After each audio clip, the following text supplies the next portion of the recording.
인사드리겠습니다. 배재현입니다. 오늘도 많은 분들이 오셨는데 옆자리 계신 분들하고 우리 잘 오셨습니다. 건강합시다 하고 한 번씩 악수 나누시면 감사하겠습니다.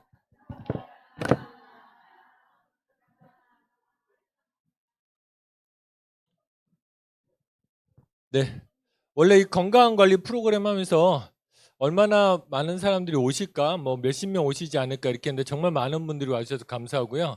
이제 2주 남았죠. 이번 주하고 다음 주 2주 남았습니다. 그래서 알차게 좀 진행할 수 있도록 준비 많이 하겠고요. 오늘 제목이 뭐죠? 그쵸? 우리나라 사람들 아니면 전 세계 사람들이 많이 아는 것 같은데 이게 헛방인 경우가 되게 많아요. 그죠?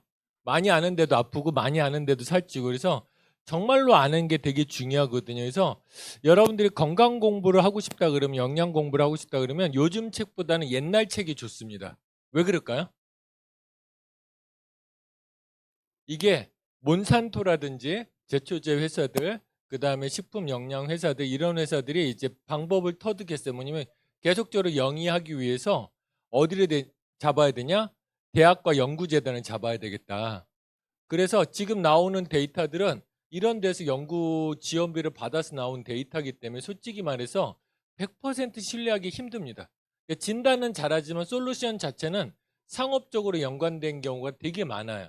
이런 부분들이 있으니까 차라리 영양책들은 옛날 책들이 좀 더 도움이 되는 것 같다 이렇게 말씀드리고요. 음식을 알고 먹는 것도 중요합니다. 왜냐면 똑같이 먹는데 누군 살찌고 누군 살 안 찌죠. 똑같이 먹는데 누구는 괜찮고 누구는 아프고 이런 부분들이 있잖아요. 예를 들면 살다 보면 그런 거 궁금하지 않으세요? 여름철 되면 이제 수박 많이 나오잖아요. 수박 씨를 먹어야 될까 말아야 될까? 고민해 보신 적 없어요? 예. 나는 수박 씨 먹는다. 좋습니다. 나는 다 뱉는다. 뱉는 분들이 더 많으시네. 이분들은 꼭 기생충 검사 꼭 하셔야 됩니다. 예. 여름철에 수박이 왜 나올까? 그러면 수박 씨를 깨먹으면 수박 씨 속에는 기생충을 죽이는 천연 기생충 약이 들어있어요. 여름철에 아무래도 기생충 걸리기 쉽잖아요.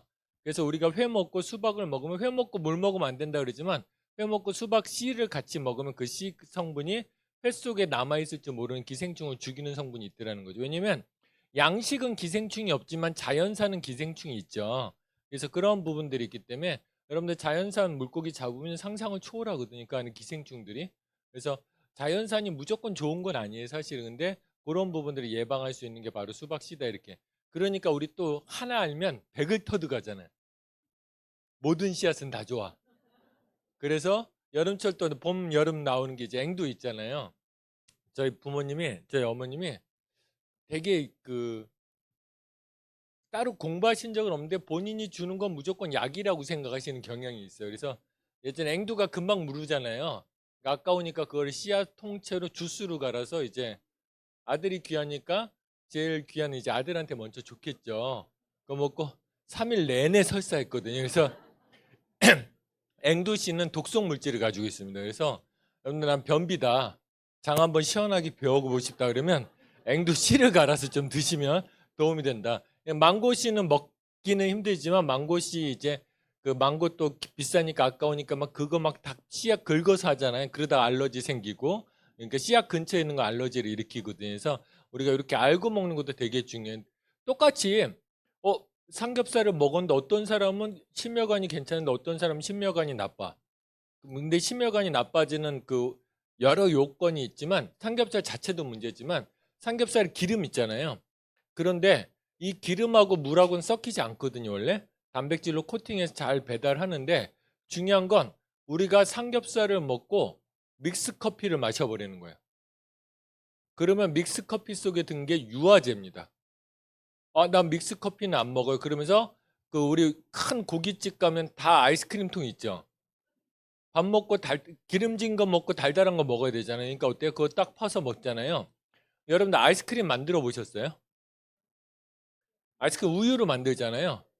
우유로 만들고 그러니까 딱 생각해서 우유 막 이렇게 저어서 만들면 되겠지. 그러면 우유하고 물하고 따로 구별돼서 딱딱해집니다. 그래서 이걸 겁나게 저어가지고 만드는 거거든요. 근데 공장에서 이걸 사람 써가지고 겁나게 저으려면 얼마나 힘들겠어요. 또 젓는다는 건 아무리 기계로 젓도 균질하게 안 나오거든요. 그러니까 아이스크림 공장에 뭘 쓰냐면 유화제를 씁니다. 물하고 기름하고 분리되지 않도록. 그런데 우리가 삼겹살을 먹고 우리 몸은 알아서 이거를 혈액에 섞이지 않도록 잘 배송을 하는데, 이게 골 때리게 아이스크림이나 믹스커피를 먹어버리면 어떻게 돼요? 유화제 성분이 들어가죠. 그럼 기름하고 물하고 섞이는 거예요. 그럼 혈관을 막히게 되는 겁니다. 이해되셨죠? 그러니까 이제 고기 먹고 아이스크림이나 믹스커피 먹는다 안 먹는다? 예, 먹지 않는다. 이렇게 보시면 좋을 것 같습니다. 압니다. 이렇게 말해도 드실 거. 그렇지만 그렇기 때문에 우리가 줄여서 먹는 게 중요하다. 이렇게 보시면 될 것 같고요. 그래서 우리 몸이 필요로 하는 것이 무엇인지 정확히 이해를 해야 되거든요. 그러니까 항상 보면 기본이 중요합니다. 방송에 보면 이거 좋다 저거 좋다 막 좋다고 하지만 중요한 게 이것들이 정말 내 몸에 필요할까, 이걸 먼저 생각해 보실 필요가 있다고 이렇게 보시면 될 것 같고요. 내 몸에 필요로 하는 것 중에서 대표적인 게 대량 영양소가 있는데, 이거는 탄수화물, 단백질, 지방이라고 보시면 될 것 같아요. 그러면 요거는 이제 뭐라고 생각하시면 되냐면 장작이라고 생각하시면 돼요. 불을 때울 때 반드시 장작이 있어야 되겠죠. 그래서 요 장작을 이용해서 그러니까 불을 지피는 요소들이다 보시면 돼요. 그러니까 쉽게 말하면 에너지원이라고 보시면 돼요.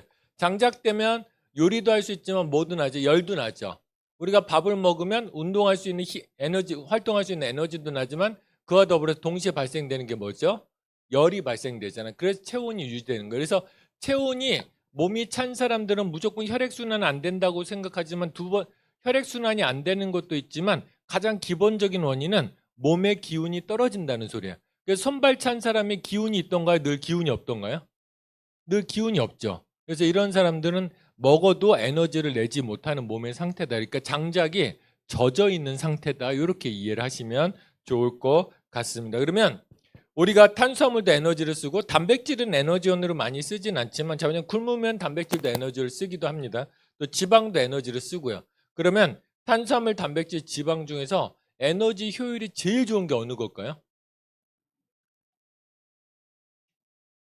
예, 탄수화물이에요. 그래서 인간은 탄수화물을 먹게끔 설계가 돼 있어요. 그러니까 이건 제가 고백하는 거, 과거에는 이제 지방 이제 강조를 많이 했는데, 그게 이제 제가 나중에 깨달은 거죠. 다시 한번 고백하는 거예요. 깨달은 거예요. 아, 이게 상업적 목적으로 연구 데이터들이 좀 왜곡됐다. 이런 부분들이 있습니다. 그러면 몽골 지방에 있는 사람들은 지방만 먹어도 건강하다고 제가 늘 얘기했잖아요. 실제로 건강하기도 하고. 근데 그러려면 조건이 몇 가지가 갖춰져야 돼요. 일단은 지방은 태우려면, 탄수화물은 태우려면 화학적 반응이 일어나야 되죠. 화학적 반응이 있을 때 반드시 뭐가 있어야 되면 산소가 있어야 돼요.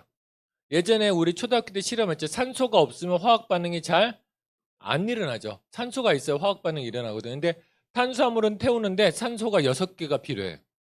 근데 지방은 태우는데 산소가 26개가 필요해요. 몽골 지방에 있는 사람 그 사람 초원이잖아요. 산소량이 우리보다 풍부해요. 그리고 활동량이 많잖아요. 몸 안에 산소량이 풍부해요. 그 다음에 몽골 지방에 있는 사람들이 먹는 고기는 지방이 많을까요? 단백질이 많을까요? 단백질이 많아요. 이 사람들은 양고기 막 이동하면서 방목해서 키운 걸 하잖아요. 또 한 가지, 이 사람들이 먹는 건 사료를 먹일까요? 풀을 먹을까요? 풀을 먹는 거예요. 그러니까 고기도 생각하면, 고기가 좋은 건 고기들이 풀을 뜯어 먹고, 그러니까 땅에 영양 성분이 있으면 그걸 풀이 빨아들이고 그 풀을 먹고 가축들이 자라는데, 우리가 먹는 가축들은 사료를 먹였다는 거예요. 그것 때문에 문제가 있는 거예요. 사실 고기는 죄가 없는데, 다시 한번 말씀드리면 몽골 지방에 있는 사람들은 고기를 먹어도 괜찮지만 그 사람들은 어떤 고기를 먹는다고요? 기름기가 적고 풀 먹인 귀. 그 다음에 환경 자체가 산소량이 풍부하기 때문에 별 문제가 없어요. 또 이 사람들 오랫동안 그렇게 먹을 때 장내 미생물의 상태가 고기랑 지방에 친화적으로 움직입니다. 그러니까 별 문제가 없고, 가장 결정적으로 중요한 건 뭔지 아세요? 그분들은 우리보다 덜 먹어요. 몽골 이제 그 게르에서 이렇게 먹는 모습 보셨잖아요. 뼈에 붙은 거 몇 조각 먹는 게 그 사람들 식사입니다. 근데 우리는 뼈에 붙은 거 몇 조각 먹는 게 아니죠. 일단 이거를 다 먹고 그다음에 뼈에 붙어 있는 거 뜯어 먹잖아요. 그러니까 많이 먹는다는 게 가장 큰 문제다, 이렇게 보시면 될 것 같고, 에너지 효율은 탄수화물이 제일 좋은 게 뭐냐면 이 자체만 먹었을 때 소화효소는 얼마나 쓰이고 이 중에 소화효소는 얼마나 쓰이고 얼마나 에너지로 갈까 보면 탄수화물은 80%예요. 단백질은 30%입니다. 그러니까 여러분들 에너지로 내려고 그러면 탄수화물이 좋아요? 단백질이 좋아요? 탄수화물이 훨씬 더 좋은 것 같아요. 지방은? 저도 몰라요. 그래서 아시는 분들 있으면 얘기 좀 해달라고 좀 말씀드리고요. 그 다음에 미량 영양소는 바로 비타민, 미네랄, 파이토케미칼 같은 영양 성분들이다 보시면 좋을 것 같습니다. 그래서 요 비타민과 미네랄과 파이토케미칼은 뭐 어떤 역할을 하냐면 불쏘시개 역할을 한다고 보시면 될 것 같아요. 그러면 잘 생각해 보면 우리가 탄단지는 에너지원으로 쓰이거나 장작이라 그랬죠. 그럼 이걸 태우기 위해서 반드시 필요한 게 뭐예요?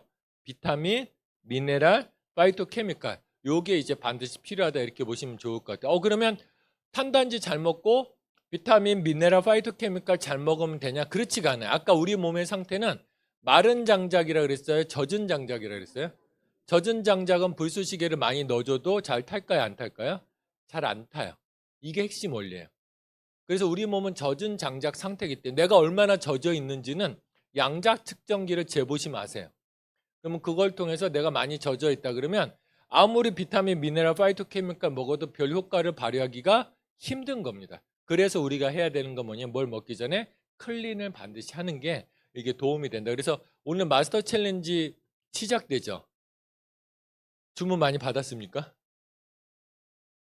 더 이상 묻지 않는 걸로 이렇게 하도록 하겠습니다.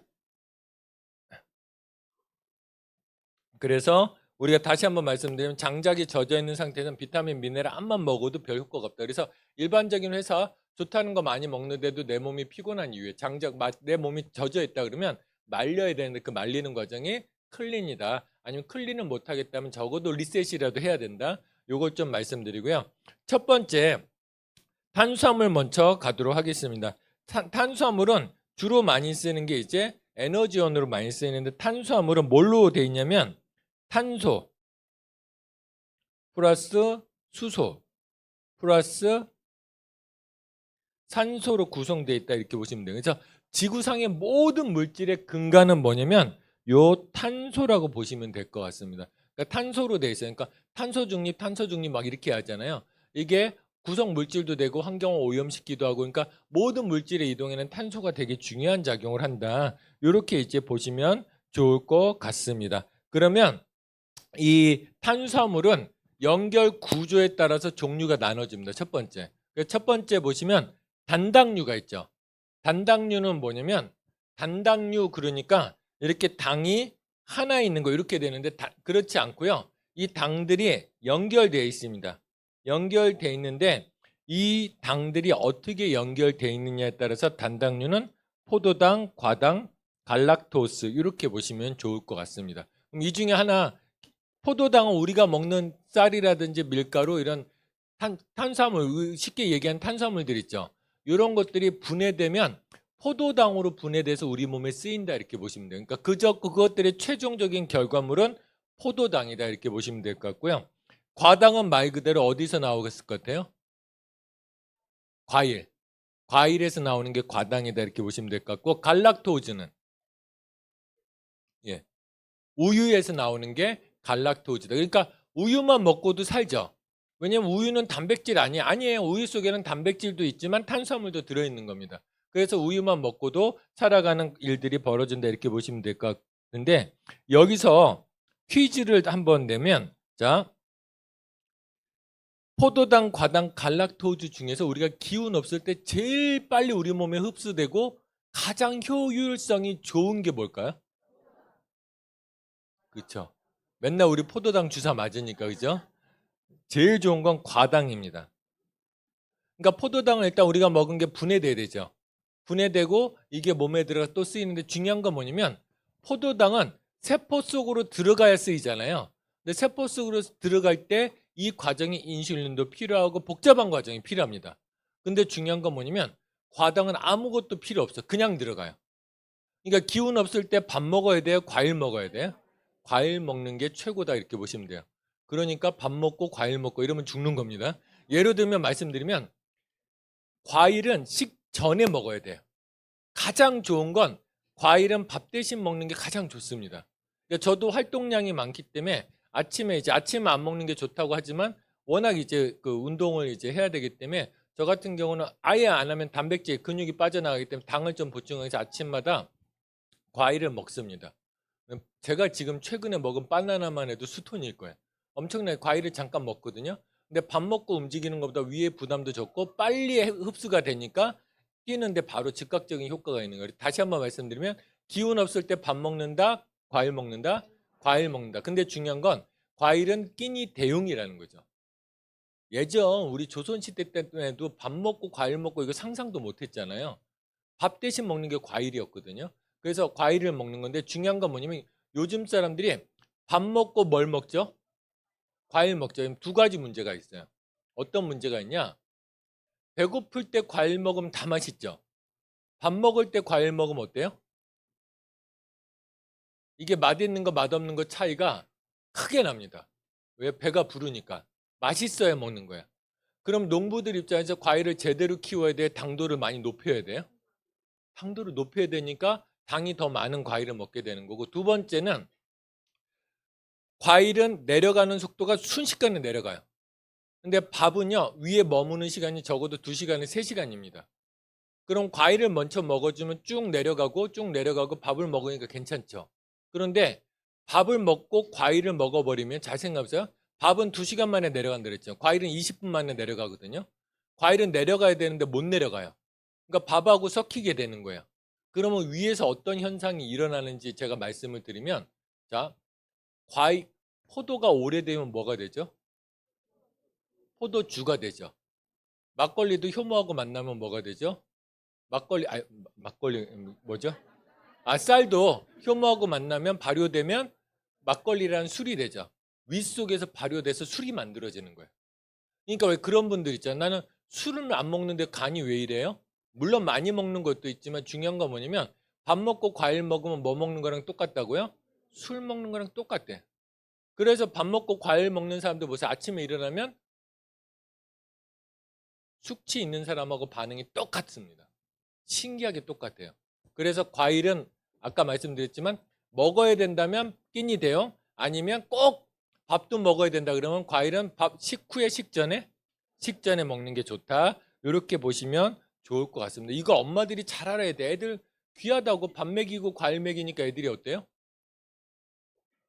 술 취한 상태로 공부하니 얘네들이 제대로 크겠냐고요. 아니, 뇌에서 실제로 그런 반응이 일어나거든요.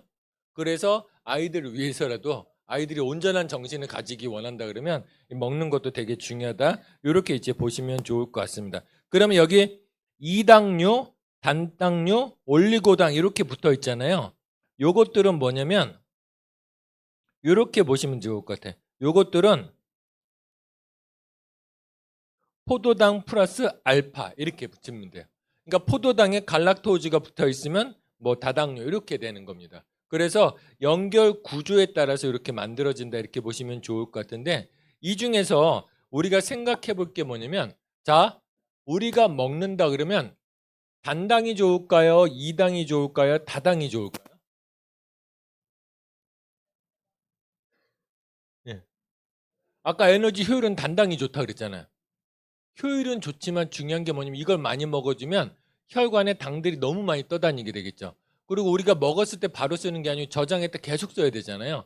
그래서 우리가 제일 좋은 건 뭐냐면 다당이 좋다. 그래서 이거를 다른 말로 복합 탄수화물이라 그래요. 그러면 다당의 대표적인 게 뭐냐? 밥, 통곡물 이런 것들 있잖아요. 이런 것들이 다당이다 이렇게 보시면 좋을 것 같습니다. 다당 중에서 제일 좋은 건 뭐냐? 전분질이 많은 거. 전분질이 많은 우리가 탄수화물 중에 전분질이 가장 많은 게 뭘까요? 예. 감자 부침개 할 때 전분질 때문에 끈적끈적하잖아요. 그러니까 감자, 고구마 이런 것들이 사실은 우리 몸에 제일 좋은 탄수화물이다. 이렇게 보시면 좋을 것 같습니다. 그러면 탄수화물은 예. 친숙하네요. 예. 배달의 민족이 놀랍게도 지난 일주일 동안 단 한 끼를 제외하고 배달의 민족을 다 이용했더라고요. 그래서 그거 없었으면 어떻게 살았을까? 그러니까 이제 시대가 달라지는 것 같아요. 그러니까 요즘 애들은 우리 애들이 어느 날 봤더니 카페 가기 귀찮다고 커피까지 이제 배달시켜 먹더라고요. 그래서 깜짝 놀랐어요. 3,500원짜리 커피를 시키기 위해서 3,500원의 배달비를 쓰더라고요. 그래서 그때는 좀 뭐라고 했어요. 이렇게 돈 쓰는 거 뭐라고 안 하는데 그때 좀 뭐라고 했어요. 두 가지 배달비 돈 관리가 이제 너무 안 된다는 거잖아요. 그 두 번째는 뭐냐면 우리 회사도 커피가 있는데 굳이 그걸 먹어야 되겠냐 이렇게 한마디 한 적이 있습니다. 그래서 탄수화물은 에너지원으로 많이 쓰인다. 그래서 우리 몸에서 가장 좋아하는 에너지원 중에 하나가 탄수화물입니다. 특히나 이 탄수화물은 대부분 어디서 많이 쓰냐면 뇌에서 20%를 써버려요. 간에서 18%를 씁니다. 근육에서 몇 퍼센트 쓸까요? 16%를 씁니다. 그러면 가만 생각하면 우리가 탄수화물을 많이 써야 살이 빠지잖아요. 그러기 위해서 탄수화물을 많이 빼기 위해서는 운동하는 것도 효과지만 뭘 많이 써야 돼요? 머리를 많이 써야 돼요. 그래서 제가 늘 얘기하는 거예요. TV 보는 거랑 책 보는 거랑 완전 다르다고. TV는 계속 앞에 내가 생각 없이 흘러가기 때문에 뇌를 많이 안 씁니다. 유튜브를 보거나 스마트폰을 보거나. 근데 책은 읽을 때 어때요? 생각을 해야 되잖아. 특히 어려운 책 읽으면 앞장 읽었는데 뒷장 가면 금방 까먹잖아요. 또 다시 앞장 읽고. 그래서 10페이지만 읽고 말잖아요, 우리가. 그래서 계속적으로 머리를 쓰기 때문에 똑같은 거라도 우리가 책을 읽는 게 훨씬 더 난다. 그래서 머리를 쓰는 게 당지를 많이 써요. 그래서 머리 좋은 사람들이 당지일도 많이 씁니다. 그럼 여기서 참고로 뇌에서 20%를 다 쓴다 그랬잖아요. 그러면 우리가 몇 가지 여기서 유추해낼 수가 있는데, 자, 머리가 좋은 사람이 탄수화물을 많이 쓸까요? 머리가 나쁜 사람이 탄수화물을 많이 쓸까요? 나 머리 좋은 사람 많이 쓸 것 같다. 야, 머리 나쁜 사람이 많이 쓸 것 같다. 여 똑똑하십니다. 머리 나쁜 사람이 많이 씁니다. 왜요? 머리 쓰는 사람은 회로 체계가 딱 갖춰져 있어요. 좋은 프로그램이 갖춰져 있는데 머리에 안 쓰는 그 나쁜 사람들은 남들보다 더 많이 생각을 해야 됩니다. 그렇기 때문에 더 많은 에너지원으로 쓰일 수밖에 없다. 이렇게 이제 보시면 될 것 같아요. 그래서 가만 보면 나 피곤해 공부해야 되니까 밥 많이 먹어야 돼. 이런 사람은 IQ가 어떻다고요? 좀 떨어져 있을 가능성이 높다. 이렇게 보시면 될 것 같고, 두 번째는 과거에 뭐 저탄고지 뭐 이 다양한 게 있지만 평생 다이어트, 우리가 평생 건강한 습관 다이어트를 해나가기 위해서는 탄수화물이 들어가는 다이어트를 해야 된다는 이유 중에 하나가 뭐냐면 뇌는 되게 이기적입니다. 그래서 내가 공급받아야 되는 탄수화물이 안 들어오면 몸을 어떻게 만들어요? 여러분들 저혈당 떨어질 때 밥 굶을 때 반응이 어때요? 좋아요? 짜증내요? 뇌도 짜증을 내는 거야. 그럼 짜증 낸 상태에서 오래 못 가죠. 그래서 뇌를 만족시켜야 됩니다. 뇌를 만족시키기 위해서 우리가 어느 정도 탄수화물이 들어가면서 다이어트하는 그런 것들이 필요하다. 이렇게 이제 보시면 좋을 것 같습니다. 그러면 이렇게 에너지원으로 쓰이는 탄수화물이 있고요. 식이섬유가 있는데 식이섬유는 뭐냐면 소화되지 않는 탄수화물을 식이섬유라고 그래요. 탄수화물의 종류가 대략 200여 가지가 돼요. 이 중에서 소화되지 않는 탄수화물은 식이섬유라고 보시면 되는데 현대인들의 가장 큰 문제점 중에 하나가 뭐냐면 식이섬유의 양이 적다는 거예요. 첫 번째 식이섬유가 하는 역할은 뭐냐면 변의 모양을 만듭니다. 변의 모양. 그러면 여러분들 변이 물에 떠야 좋을까요? 가라앉아야 좋을까요? 네, 그렇죠. 떠야 됩니다. 그래서 여러분들 확인하셔야 돼요. 그래서 변이 물에 뜨면 이게 이제 뭐라 그러죠? 충분히 이제 식이섬유가 들어간 상태고요. 변이 물에 가라앉으면 내가 식이섬유가 부족하다. 이렇게 이해를 하시면 좋을 것 같습니다. 그래서 식이섬유는 크게 보면 불용성이 있고요.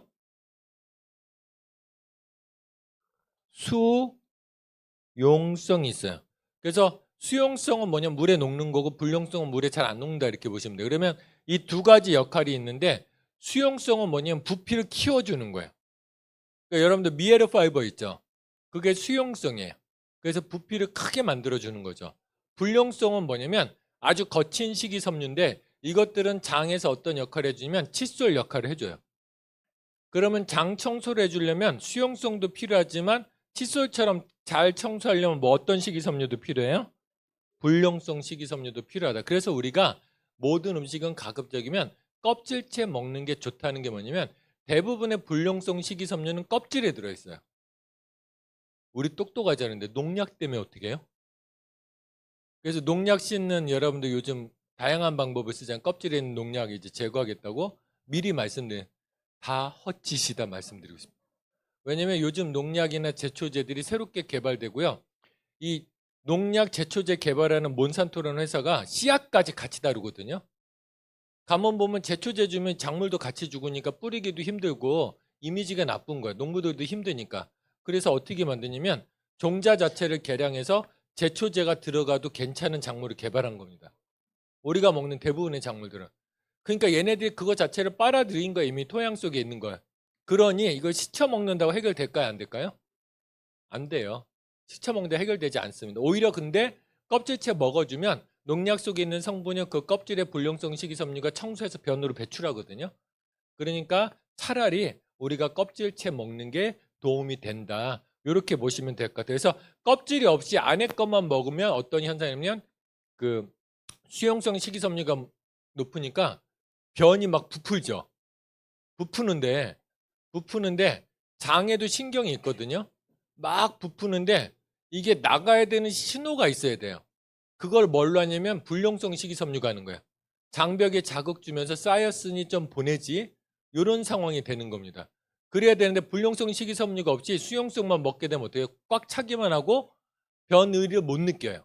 그러다 보니까 이게 더 힘든 변비가 생긴다 보시면 돼요. 그래서 그 식이섬유는 반드시 뭐뭐 같이 있어야 된다고요? 수용성과 불용성이 같이 있어야 돼. 껍질째 먹어야 된다. 근데 이 껍질이 먹기에 찜찜하다. 그러면 우리가 먹을 수 있는 음식 중에 최고의 식이섬유가 무엇일까?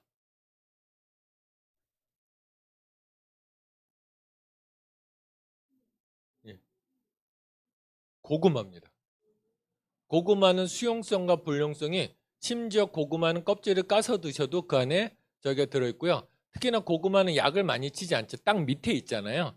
그렇기 때문에 안심하고 껍질째 먹을 수 있는 거다. 이렇게 보시면 좋을 것 같습니다. 그래서 식이섬유의 역할은 첫 번째 변의 모양을 만들고요. 그 다음에 미생물의 먹이가 됩니다.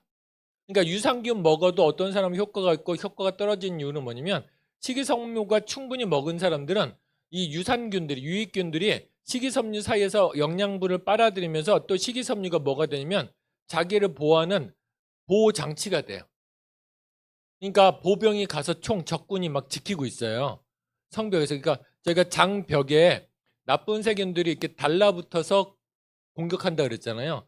얘네는 근거지가 있는 거예요. 성벽 안에서 싸웁니다. 그러면 성벽 안에서 싸우는 사람이 유리해요? 밖에서 싸우는 사람이 유리해요? 안에서 싸우는 사람이 유리하잖아요. 그래서 안에서 싸우기 때문에 유산균은 계속 먹어도 우리가 안 되는 거예요.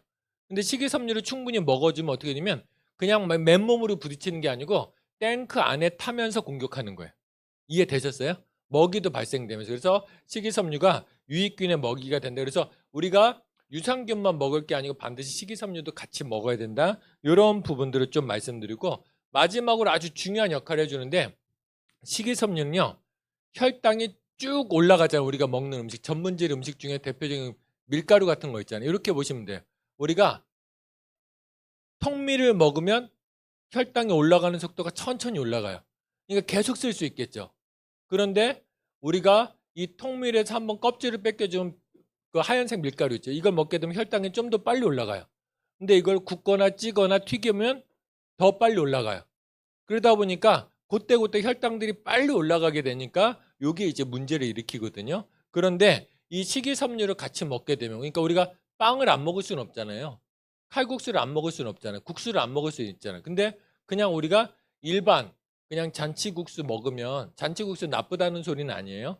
해롭다는 뜻이지. 그래서 먹게 되면 식이섬유 없게 되니까 혈당이 쭉 올라가는 거예요.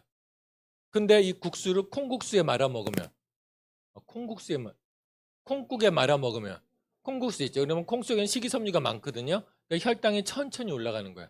그러니까 국수를 먹고 싶으면 잔치국수도 좋지만 어떻게 먹는 게 훨씬 더 나은 거예요? 콩국수를 먹는 게 훨씬 더 나은 거예요. 그래서 항상 우리가 빵도 먹어야 되잖아요. 근데 빵 먹을 때 이 빵만 먹으면 혈당이 또 쭉 올라가잖아요. 그래서 빵 먹을 땐 반드시 뭐도 같이 먹어야 돼요? 야채 같은 거 있잖아요. 야채 같은 거 같이 먹어야 되는데 여기서 팁을 하나 드리자면 야채랑 먹자니 이게 안 맞잖아요. 야채 좋아할 거면 내가 애시당초 빵을 먹지도 않았죠. 그죠? 그래서 옛날 음식이 기가 막힌 게 뭐냐면 똑같은 불량식품이라도 예전에는 빵이 주로 그렇게 속에 뭐가 들어있냐면 야채가 들어있는 양배추가 들어있는 그렇게 이런 것들이었단 말이에요. 그러니까 먹어도 몸에 타격이 덜했습니다. 근데 요즘은 점점 고급스러워지니까 아주 이제 미세하게 빵만 먹게 되고 이런 문제가 있어요. 근데 빵하고 야채 먹기 힘들다? 그러면 이거를 올리브유에 찍어 먹으면 혈당이 천천히 올라가요. 이해되셨죠? 그래서 그렇게 활용하시면 된다 이렇게 보시면 좋을 것 같습니다. 그리고 이 중에서 식이섬유를 제외하고 그 200여 가지 탄수화물 중에서 8가지는 세포의 더듬이를 만드는 데 쓰입니다. 그래서 이 세포의 더듬이가 어떤 역할을 해주냐 처음에 인지하는 역할을 해줍니다. 인지하는 역할을 해준다는 건 뭐냐면 우리가 먹은 모든 음식은 세포 속으로 들어가야 되잖아요. 근데 세포는 닫혀있기 때문에 못 들어갑니다. 어떻게 들어가나 봤더니 이 더듬이로 더듬어 보고 나한테 필요한 거네 하고 빨아들이는 거야. 결과적으로 더듬이가 없으면 아무리 좋은 걸 먹어도 흡수가 된다 안 된다? 안 된다. 그래서 양자 측정기 보시면 소장 기능이 떨어지신 분들이 있어요. 소장 흡수 기능. 그런 분들은 날 때부터 더듬이가 적은 사람들입니다.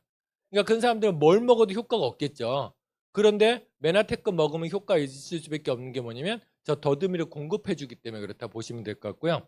현대인들 당뇨가 많이 생기는 것도 이거예요. 이게 인지하는 게 인지해서 흡수하는 역할도 해주지만 또 인지하는 게 뭐냐 호르몬이에요. 호르몬은 우리 몸에서 명령서거든요. 호르몬이 지금 기분 좋아라 기분 나빠라 자라 뭐 지금 이 사람을 좋아해라 미워해라 모든 걸 다 조절하거든요. 여러분들 아무리 득도를 하고 성령을 받아도요. 호르몬이 개차반이면 내 몸이 마음대로 안 움직입니다. 그러니까 호르몬이 그만큼 중요한 거예요. 그래서 우리가 영혼육 있으면 사람들이 편협된 상고로 영만 고치면 되지 혼만 고치면 이게 아니에요.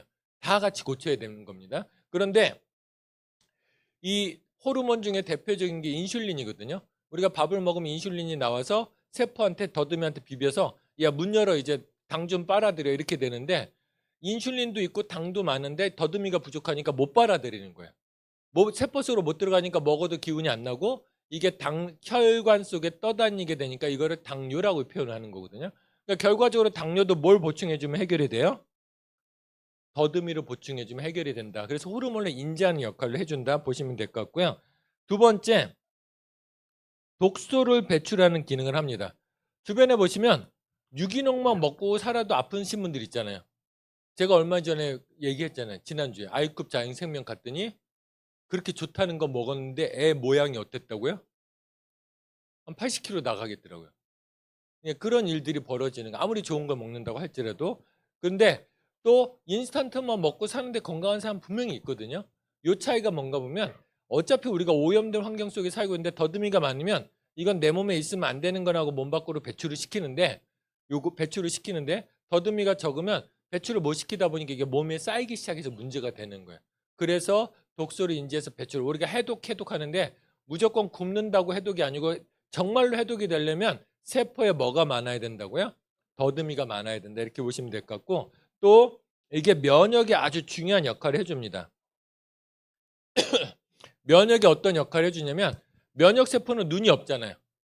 눈이 없는데 이게 바이러스인지 박테리아인지 암세포인지 그 다음에 이게 나쁜 물질을 몸 밖으로 빼낼 건지 인지해야 되거든요. 그럼 눈이 없는 대신 뭘로 인지하냐? 이 더듬이로 인지해요.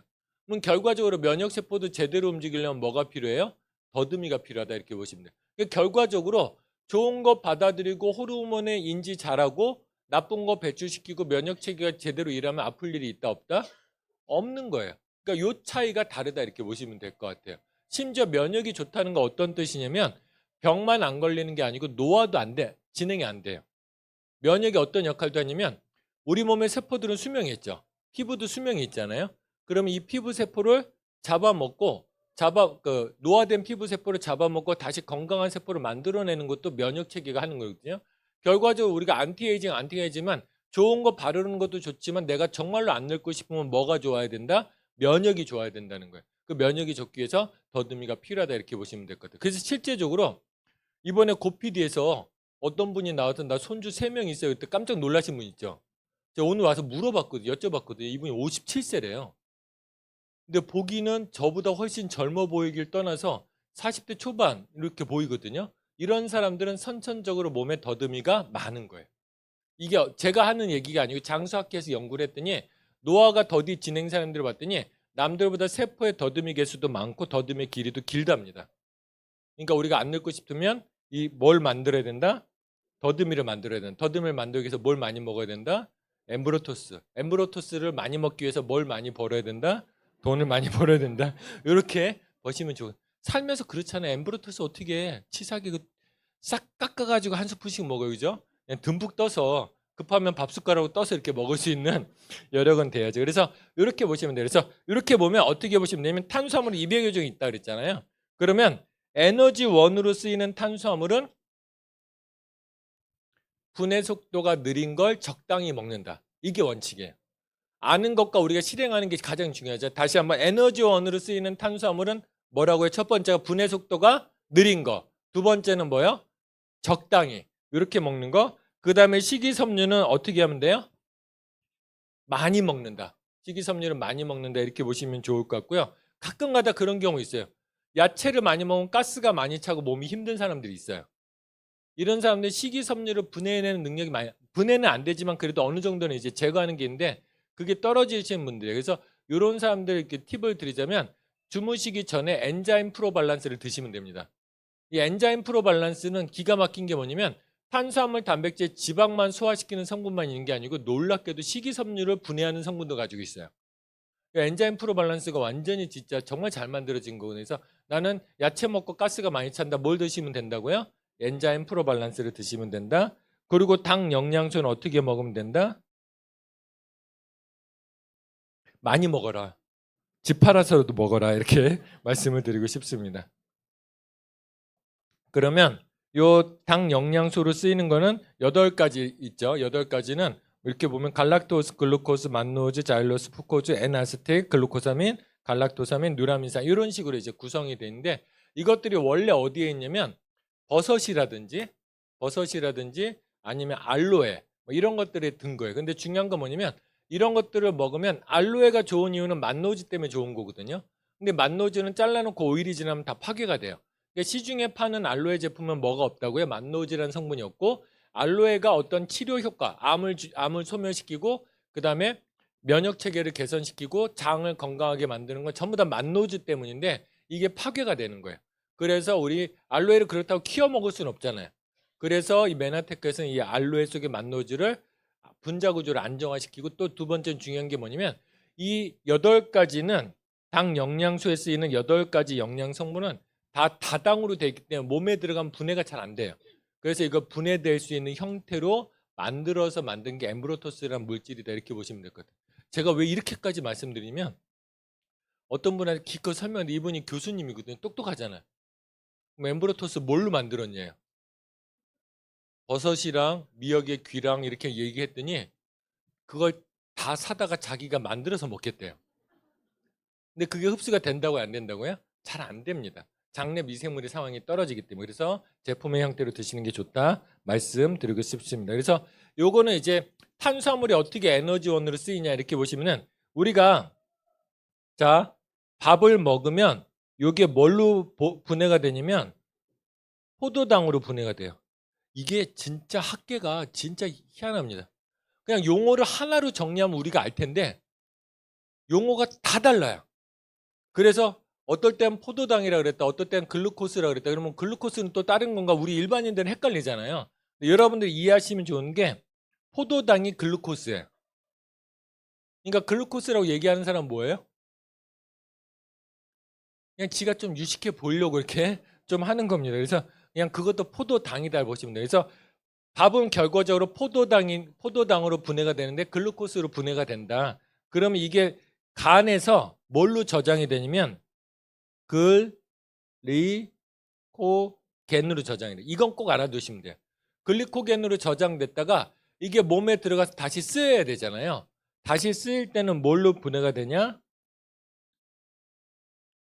포도당으로 분해가 된다. 이렇게 보시면 될 것 같아요. 이해되셨죠? 다시 한번 밥을 먹으면 포도당으로 분해돼서 이게 글리코겐으로 저장됐다가 이게 다시 포도당으로 쓰인다. 요거까지만 이해하시면 여러분들 어지간한 의사분보다 많이 아시는 거예요. 근데 왜 포도당으로 바로 쓰지 왜 글리코겐으로 굳이 저장해요? 이 이유가 뭐냐면 포도당으로 다 저장하려면 저장할 데가 없는 거예요. 우리 몸에. 포도당이 많이 먹게 되면 포도당은 전부 다 혈액 속에 떠다니게 되면 우리 혈액이 끈적끈적해지죠. 당은 달달하는 뜻이거든요. 설탕이랑 마찬가지예요. 물에다 설탕을 많이 넣으면 넣을수록 물이 끈적끈적해지잖아요. 우리 혈액이 끈적끈적해지면 순환이 안 되고 혈관이 막히기 때문에 문제가 됩니다.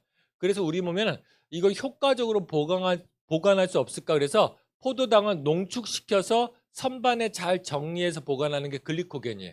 그렇다고 우리가 쓰는 거예요. 그래서 우리가 마트에 가서 보면 마트에 가서 장 볼 때 그날 먹을 거 매일 장 보진 않죠. 그러려면 하루 일과가 진행이 안 되잖아요. 그래서 일주일치 사다가 딱 저장해 놓죠.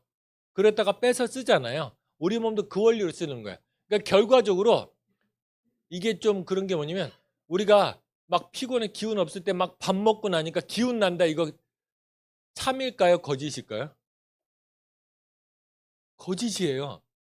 얘기했듯이 글리코겐으로 저장한 바로 쓰는 게 아니라 글리코겐으로 저장한다니까요. 그러니까 우리가 지금 쓰는 건 어제 먹은 밥이에요. 그래서 쓰이는데 근데 이 글리코겐이 어디에 저장되냐? 간하고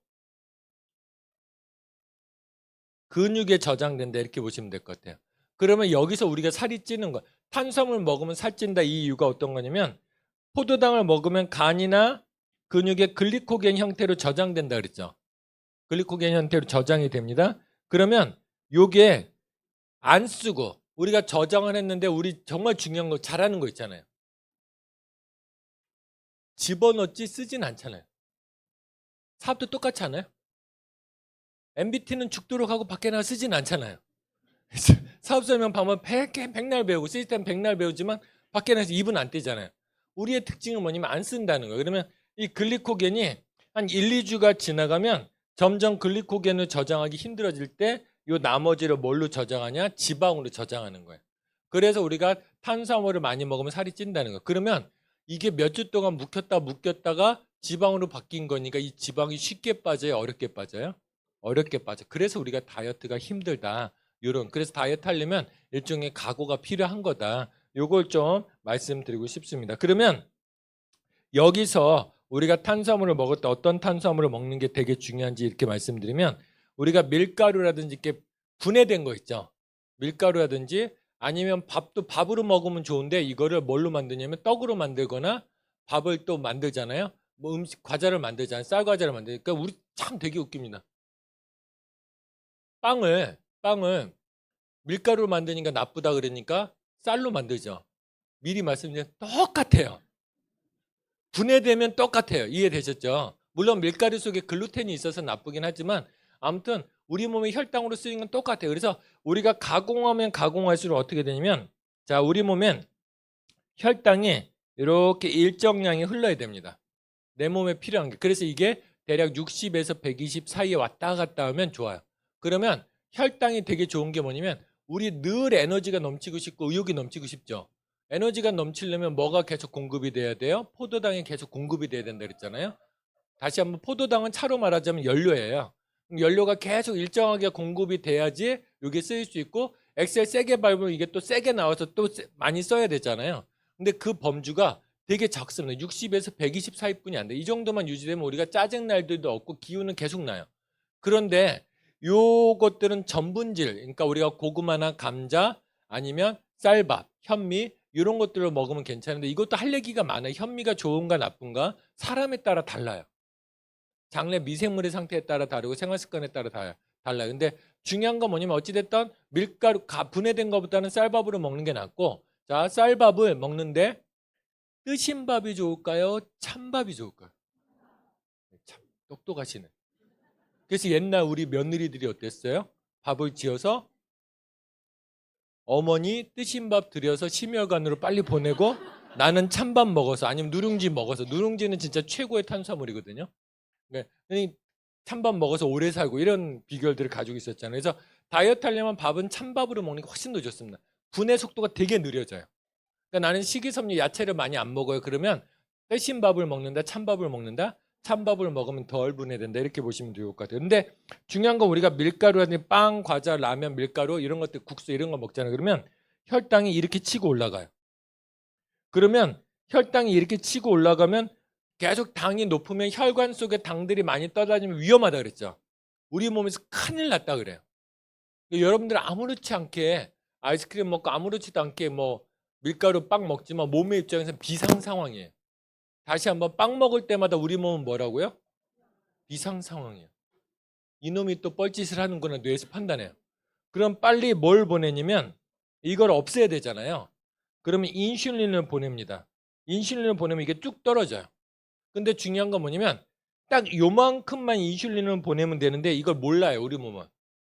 또 중요한 건 뭐냐면 예측이 불가능하잖아요. 이놈이 얼마나 더 먹을지. 그러니까 확 보내니까 이게 훅 떨어져요. 그럼 혈당이 떨어지면 뭐가 없다고요? 기운이 없어요. 짜증이 나요. 그러니까 또 먹어야 되는데 짜증 날 때 고구마를 먹어요? 빵을 먹거나 주스를 먹어요? 빵, 주스 이런 거 먹잖아요. 사탕 이런 거. 그러니까 다시 쭉 올라갑니다. 쭉 떨어지고. 이게 반복되면서 저혈당이 오면서 저혈당만 오는 게 아니고 이게 바로 성격의 변화를 주는 겁니다. 짜증을 일으켜요. 짜증 많이 내는 사람들 보면 혈당 수치가 왔다 갔다 일종의 저혈당이 있어요. 특히 이게 제일 중요한 게 뭐냐면 아이들한테 이렇게 과자라든지 이렇게 많이 먹이는 게 좋지 않은 게 뭐냐면 아이들한테 식이섬유를 많이 먹여야 될 게 아이들은 이게 왔다 갔다 하면 13세 이전에는 신경이 만들어지는 과정이기 때문에 요때 나는 혈당이 떨어져서 승질 내는 건데 이게 성격으로 굳어져 버려요. 혈당으로 굳어져 버려요. 예를 들어 볼게요. 제 장모님이 그러더라고요. 저희 아내가 되게 순했대요. 상상이 안 가는 거예요. 근데 어렸을 때는 보니까 이 친구가 계속 먹었던 거 분석해 보니까 된장찌개 이런 걸 되게 좋아했대요. 야채 이런 것도 좋아했대요. 그런데 학교 다니면서 아침, 점심, 저녁 떡볶이를 먹다 보니까 저혈당이 온 거예요. 그래서 성격이 그렇게 굳어진 거예요. 그래서 예. 갑자기 눈물이 나려고 그러네. 아무튼 그래서 아이들한테는 반드시 밀가루 이런 거 피할 수, 과자 피할 수 없지만 대신 뭘 많이 주면 돼요? 식이섬유를 많이 주면 이런 것들 해결해 줄 수 있다 이렇게 보시면 좋을 것 같습니다. 그래서 요 남은 것들이 뭘로 저장이 되냐? 지방으로 저장이 된다. 그래서 적게 먹는데도 지방으로 저장이 되는 거예요. 그래서 올바른 탄수화물을 먹으려면 첫 번째는 뭘 먹는 게 좋다? 복합 탄수화물을 먹는 게 좋다. 그래서 복합 탄수화물을 먹는 게 좋고 그래서 가급적이면 덜 가공된 거 근데 나는 흰쌀밥을 먹어야 되겠다. 흰쌀밥 저도 흰쌀밥을 좋아하거든요. 저는 타봤자 보리 정도 탑니다. 현미는 저하고 안 맞기 때문에 못 먹습니다. 그래서 이런 부분들인데 그럴 때 찬밥의 형태로 드시면 훨씬 더 안전하게 드실 수 있다 이렇게 보시면 될 것 같고 두 번째는 지방간을 해소해야 됩니다. 왜냐면 아까 글리코겐이 근육에도 저장이 되지만 어디에도 저장이 된다고요? 간에 저장. 또 근육에 저장된 것도 간으로 왔다가 몸으로 가는 거예요. 그래서 이 간에 지방이 껴있으면 글리코겐이 필요할 때마다 나가야 안 나가요? 못 나가요. 지방으로 껴있으니까 이게 필요할 때마다 못 나가니까 자꾸 더 먹게 되는 거예요. 그래서 또 지방간이 생기고 계속 악순환이 돼요. 지방간이 있다 그러면 반드시 뭐부터 해야 된다? 클린부터 하셔서 살부터 빼고 뭘 하셔야 된다. 이거 꼭 말씀드리고 싶고요. 그 다음에 근육량을 늘려야 될 게 글루코겐이 근육에 저장이 된다 그랬잖아요. 보시면 밥 먹고 짜증내는 인간, 밥 때 놓치면 짜증내는 인간이 저혈당 오는 거거든요. 신경이 날카롭고 늘 기운이 없고 에너지 공급이 안 되면 기운이 없잖아요. 이런 사람들의 공통점이 뭐가 없냐면 몸에 근육이 없어요. 이해되셨습니까? 그래서 우리는 이런 것들을 예방하기 위해서 뭘 만들어야 된다고 근육을 많이 만들어야 글리코겐을 충분히 저장해서 필요할 때마다 쓸 수 있는 거예요. 그러면 근육량이 풍부한 사람들 끼니를 좀 굶어도 사이사이에 뭐가 많다고요? 글리코겐 저장된 게 많으니까 필요할 때마다 영양소를 공급받을 수가 있으니까 기운 떨어질 일이 없는 거예요. 또 나이 먹을수록 근육을 만들어야지 근육 속에서 호르몬이 나오거든요. 그래야 우리가 일상적인 생활을 다 할 수 있어요. 그러니까 결과적으로 우리는 근육 끓으니까 또 오솔린 먹는다 이렇게 하죠. 오솔린 먹어도 안 쓰면 우리 몸에서 만든다 안 만든다? 안 쓰면 절대 안 만듭니다. 우리 몸은. 얼마나 효율적으로 구성이 돼요. 그러니까 천상 우리가 뭘 해야 된다고요? 근육을 만들어야 된다. 이걸 좀 말씀드리고 싶습니다. 해결하고 한번 간단하죠. 이게 방송하고 우리와 차이예요. 방송은 계속 뭘 먹어라, 뭘 먹어라, 고구마 먹어라, 감자 먹어라, 뭐 먹어라 계속 얘기하잖아. 근데 중요한 건 뭐예요? 거기에 해답이 있는 게 아니고 어떤 걸 먹느냐, 그 다음에 몸에서 뭘 해결해야 될까, 이런 부분들이 나온다, 이렇게 보시면 될 것 같습니다. 그 다음 단백질. 단백질은 정말 공부가 많이 필요한 거고, 전 세계에서 연구를 가장 많이 한 게 단백질입니다. 왜냐면 이 당사슬, 세포의 더듬이를 알기 전에는 우리가 단백질로 세포들이 의사소통한다고 생각했던 거예요. 그래서 단백질 연구를 정말 많이 돼 있거든요. 단백질은 비교적 연구가 잘 돼 있는 겁니다. 단백질 하는 역할이 뭐냐면, 우리가 고기를 먹고 뭘 먹던 단백질의 역할을 뭐냐면, 일단은 내 몸을 만들어요. 우리 몸에 세포 있죠. 세포를 물을 쫙 빼잖아요. 그러면 뭘로 돼 있냐면 대부분이 단백질로 돼 있습니다. 그러니까 머리카락도 단백질이죠. 뼈도 단백질이죠. 근육도 단백질이에요. 그래서 우리 몸은 대부분 뭘로 구성이 돼 있다? 단백질로 구성이 돼 있다. 그 다음에 호르몬을 만드는 원료가 되기도 하고 효소를 만들기도 합니다. 그러니까 우리가 비타민과 미네랄만 먹으면 효소 만드는 거 아니에요. 단백질도 있어야 효소가 만들어집니다. 그러니까 단백질도 필요한 거고요. 영양분을 운반 저장해요. 그러니까 영양분을 운반 저장한다는 게 뭐냐면, 단백질이 아주 극도로 부족해지면 영양분이 운반이 안 돼요. 우리 오늘따라 제가 왜 그러죠? 죄송합니다. 지난주에 배웠죠. LDL, HDL 뭐라고 했죠? 지방을 운반한다 그랬잖아요. 그때 뭘로 코팅한다고요? 단백질로 코팅한다 그랬잖아요. 그래서 단백질이 있어야 모든 성분들이 다 운반이 된다 보시면 될 것 같고, 면역에도 중요하고 수분 조절이 역할을 해줍니다. 그래서 단백질이 많아도 문제지만 너무 부족하게 되면 부종이 생겨요. 대표적으로 알부민 얘기 많이 들어보셨죠? 우리 몸의 단백질 중에 알부민 수치가 떨어지면 몸에 부종이 생깁니다. 그러니까 우리는 또 배우면 또 그래요. 내가 부은이는 알부민이 부족해서? 제가 아무리 봐도 먹는 걸 봐서 부족할 일이 절대 없는데, 뭐 때문에 그래요? 소금 때문에 그런 경우가 많고, 알부민이 부족해서 문제가 생기는 간에 극단적으로 병이 있거나 몸에 아주 극단적으로 심한 병이 있을 때 부종이 생긴다 보시면 좋을 것 같고요. 그 다음에 아주 급한 경우에는 에너지원으로 쓰이기도 한다. 이렇게 이제 보시면 좋을 것 같습니다. 여러분 표정 보니까 탄수화물만 했는데 벌써 머리가 복잡해요. 단계 막 땡기죠. 머리를 많이 쓰기 시작했다는 뜻이기 때문에 15분간 휴식하고 다음 시간 갖도록 하겠습니다. 정확히 40분에 다시 뵙도록 하겠습니다.